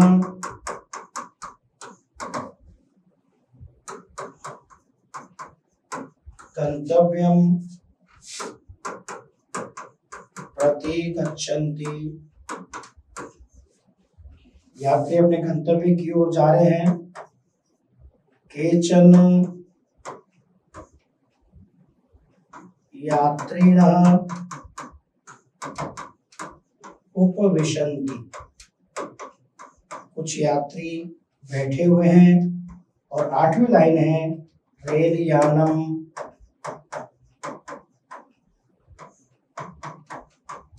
गच्छति। जिन्होंने इस चित्र वर्णन को किया है उसके आंसर इस प्रकार से सभी वाक्यों का प्रयोग करते हुए हैं।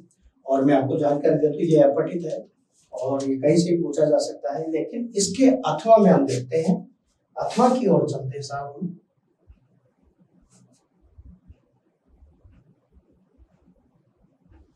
इसका जो अथवा के हम प्रश्न की हम बात करें यदि, तो मैं आपको जानकारी दे दूं, ये 13 तारीख के पेपर में, 13/1/2025 के पेपर में एज इट इज ये छपा हुआ है, बिल्कुल ऐसे कैसे दिया हुआ है। S3 यहाँ पर हमने करवाया था संस्कृत का तीसरा पेपर, क्योंकि हम यहाँ पर संस्कृत के टेस्ट में 3 माइनर पेपर और 1 मेजर पेपर करवाते हैं, और संस्कृत में ही नहीं अन्य विषयों में जो अनुभवी अध्यापक जो 20 वर्षों से यहाँ पर पढ़ा रहे हैं, और मैं आपको बता दूं ये निशान कोचिंग जो है ये मेरिट का सरताज रहा है, और ये कोटा, बूंदी, बारा, झालावाड़ यानी कि आदित्य क्षेत्र में तो अपना नाम कमा ही चुका है, बल्कि मैं कह रहा हूँ ये भी राजस्थान में भी अभी इसका परचम लहराया हुआ है।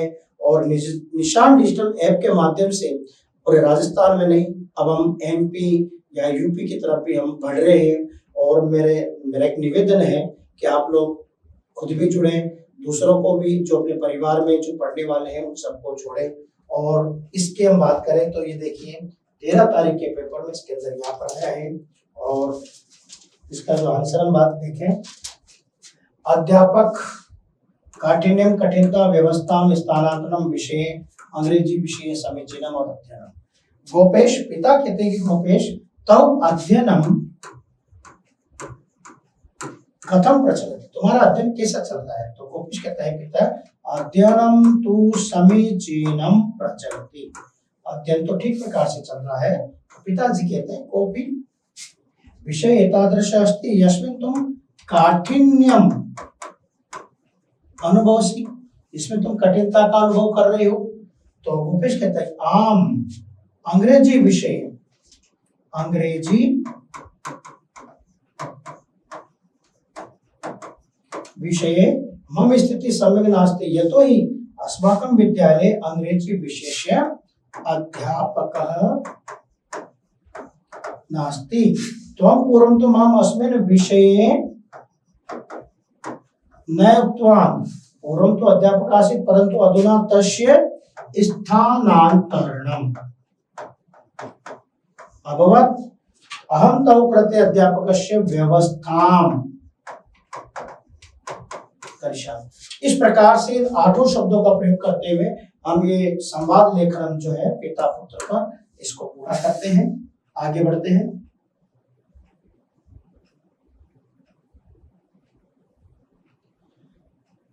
क्वेश्चन नंबर 18, यहाँ पर 4 वाक्यों का संस्कृत भाषा में अनुवाद लिखना है। देखिए, विद्यालय के चारों ओर आम के पेड़ हैं। सबसे मुख्य बात तो इसके अंदर चारों की बात करते हैं। चारों, देखिए चारों का मतलब होता है परितः, विद्यालयम परितः, परितः के ऊपर द्वितीय विभक्ति होती है। तो देखिए विद्यालयम परितः क्या है, आम के पेड़ हैं। अब देखो चारों ओर होंगे तो 1-2 पेड़ तो होंगे नहीं, बहुत सारे होंगे। काय के पेड़ है? आम के। आम्र वृक्षा सन्ति, आम्र वृक्षा सन्ति। राजा भिक्षुकों को भोजन देता है, देने के एवं चतुर्थी होती है, किसको दे रहा है? भिक्षुकों को। तो देखिए यहाँ पर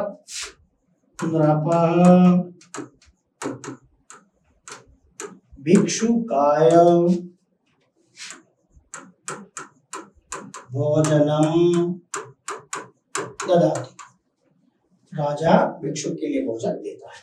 मोर नाचता है, अब यहाँ पर देखिए मोर नाचते हैं तब तो बहुवचन नहीं बढ़ता, लेकिन यहाँ पर मोर नाचता तो एक ही मोर नाचता है। मयूरः नृत्यति, मोर नाचता है। हम सब रामायण पढ़ेंगे, हम सब वयम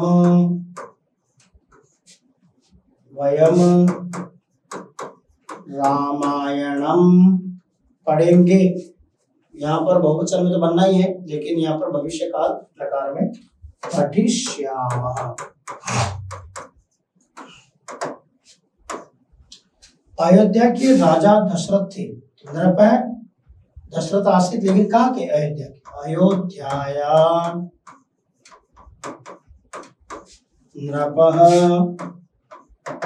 क्योंकि षष्ठी विभक्ति होगी, षष्ठी विभक्ति प्रयोग कर देंगे। नृपः दशरथः आसीत्। बालकों को मिठाई पसंद है, अच्छी लगती है, पसंद है, स्वाद के योग में भी कह सकते हैं बालकों को। तो बहुवचन में हमें इसको बनाना है, तो यहाँ पर हम बाल के भी बना सकते हैं, बालका भी बना सकते हैं बहुवचन में। बालका, बालकों को मिष्ठान, मिष्ठानम। और यहाँ पर स्वजते का प्रयोग कर सकते हैं या रोचते का प्रयोग कर सकते हैं, लेकिन एक समस्या क्या है मैं आपको बता देता हूँ। रोचते, ये रुच धातु के में जब चतुर्थी आएगी ना, तो हम बालकों का प्रयोग नहीं करके और यहाँ पर बाल के हम यहाँ पर प्रयोग कर सकते हैं चतुर्थी विभक्ति में, बाल के प्रयोग, क्योंकि रुच धातु का प्रयोग यहाँ पर किया गया है। इसके बाद हम आगे बढ़ते हैं। ये यथाक्रम संयोजनम की बात करें तो एक कहानी है कुत्ते की यहाँ पर, और पहले इसको पढ़ लेते हैं, फिर इसको क्रम से हम जमाएंगे। तदा तस्य मुखात रोटिका अपि जले पड़ती, तब उसके मुख से रोटी जल में गिर जाती है। एकदा कश्चित् कुक्कुर एकाम रोटिकाम प्राप्नोत, एक बार कोई कुत्ता एक रोटी को प्राप्त करता है। तदा तब उससे नदी जले से प्रतिबिंबम अपश्यत, और वह नदी के जल में अपनी परछाई को देखा। स कुक्कुर है, वह कुत्ता, रोटिकम प्राप्तुम तेन स युद्धार्थम मुखम उद्घाटिति, वह कुत्ता रोटी प्राप्त करने के उसके साथ युद्ध करने के लिए मुख खोलता है। स रोटिका मुखे कृत्वा गच्छन् आसीत्, और वह रोटी मुख में ग्रहण करके जा रहा था। स्व प्रतिबिंबम अयं कुक्कुरम मत्वा स तस्य रोटिकाम प्राप्तुम अचिन्त्य, और अपने परछाई को देख करके उसने सोचा कि दूसरा कुत्ता ऐसा मान करके उस रोटी को प्राप्त करने की सोचा। ये आप देख रहे हो जो हमने अर्थ किया है, इसका क्रम बिगड़ा हुआ है। अब इसको जब हम सीक्वेंस में जमाते हैं तो देखिए सबसे पहले जो कथन होगा, एकदा कश्चित् कुक्कुरः, एकदा कश्चित् कुक्कुरः एकाम रोटिकाम प्राप्नोत, एक बार कोई कुत्ता एक रोटी को प्राप्त करता है। उसके बाद स रोटिका मुखे गृहीत्वा गच्छन् आसीत्, वह रोटी को लेकर के कहीं जा रहा था। उसके बाद तब वह नदी के जल में अपनी परछाई को देखता है, और परछाई को देखने के बाद यहाँ बात करते हैं, उसने अपने परछाई अन्य कुत्ते को मान करके और उसने रोटी को प्राप्त करना चाहा कि भाई दूसरे कुत्ते के पास भी रोटी है तो मैं उसको प्राप्त करना चाहता हूँ। इतना में इसके बाद में हम बात करते हैं, तो वह कुत्ता रोटी को प्राप्त करने के लिए और उसके साथ युद्ध करने के लिए मुंह को खोलता है, मुंह खोलता है, तब उसके मुख से क्या होती है, रोटी का, अर्थात वो रोटी नीचे गिर जाती है। आप जब उत्तरम के रूप में लिखेंगे तो इनका क्रम इस प्रकार से आपको मैंने सामने लिख के दिया है, वैसे कैसे आप यहाँ पर लिखेंगे।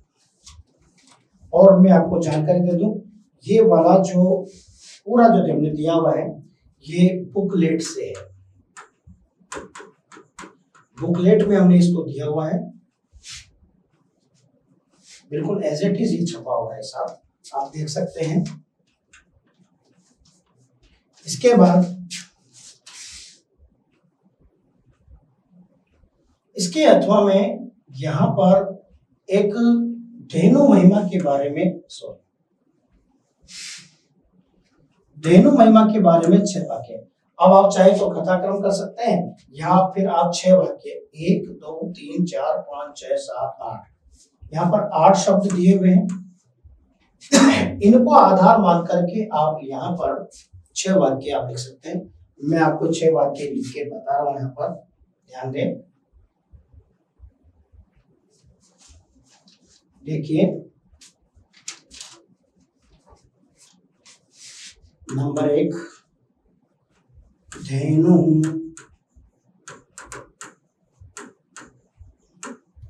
दुग्धम ददाति, दूसरा दुग्धम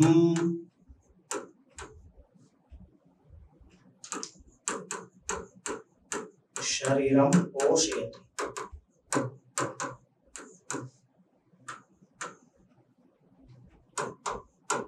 श्री कृष्ण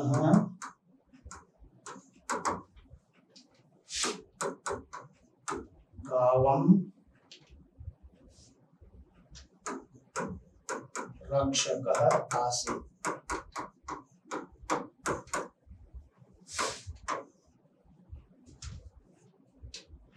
कामधेनु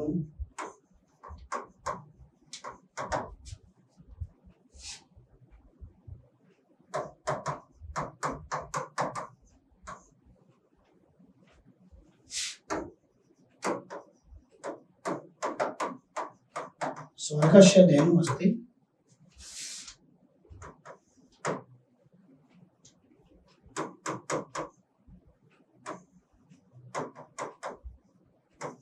गोमूत्रम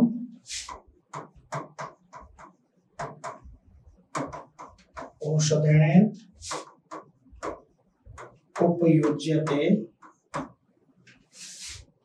और जो छठा प्रश्न, छठी लाइन है, धेनु अस्माकं माता। केवल हमसे 6 लाइन पूछी है, 3 नंबर की पूछी है और हमने इन दोनों शब्दों का प्रयोग नहीं भी किया हो तब भी हमारा काम इन 6 शब्दों से चल जाता है। और 6 शब्दों से हमने ये 6 लाइनें इस प्रकार से बनाई। और आगे देखते हैं हम। इस प्रकार से माध्यमिक शिक्षा बोर्ड राजस्थान 2025 का जो पेपर आज हुआ है वो हमने इसका सॉल्यूशन आपको बता दिया है और इसको आप जरूर देखें और अपना स्वयं आकलन करें कि मेरे कितने नंबर आने वाले हैं और आगे मुझे भविष्य में क्या करना है। ये ज़्यादा सोचने का विषय नहीं है, क्योंकि निशान क्लासेज पूरी हाड़ौती क्षेत्र में नहीं, राजस्थान क्षेत्र में भी एक मेरिट का सरताज रही है। और मैं आपसे ये कहना चाहूँगा, आप बेशक हमारे ऊपर विश्वास करके निशान में एडमिशन लीजिए। यहाँ पर पूरी तरह से अनुशासन से, पूरी सिंसियरिटी लेकर के और यहाँ पर अनुभवी अध्यापक के माध्यम से यहाँ पर आपको पढ़ाया जाता है। आप दूर दराज में जहाँ भी रहते हैं, कोई जरूर नहीं कि आप ऑफलाइन, क्योंकि पैसे के अभाव में आवश्यक नहीं कि हम कोटा रह करके आप अध्ययन करें। आप गांव में रह करके भी निशान डिजिटल लैब के माध्यम से भी आप जुड़ सकते हैं और दूसरों को भी हम बता सकते हैं।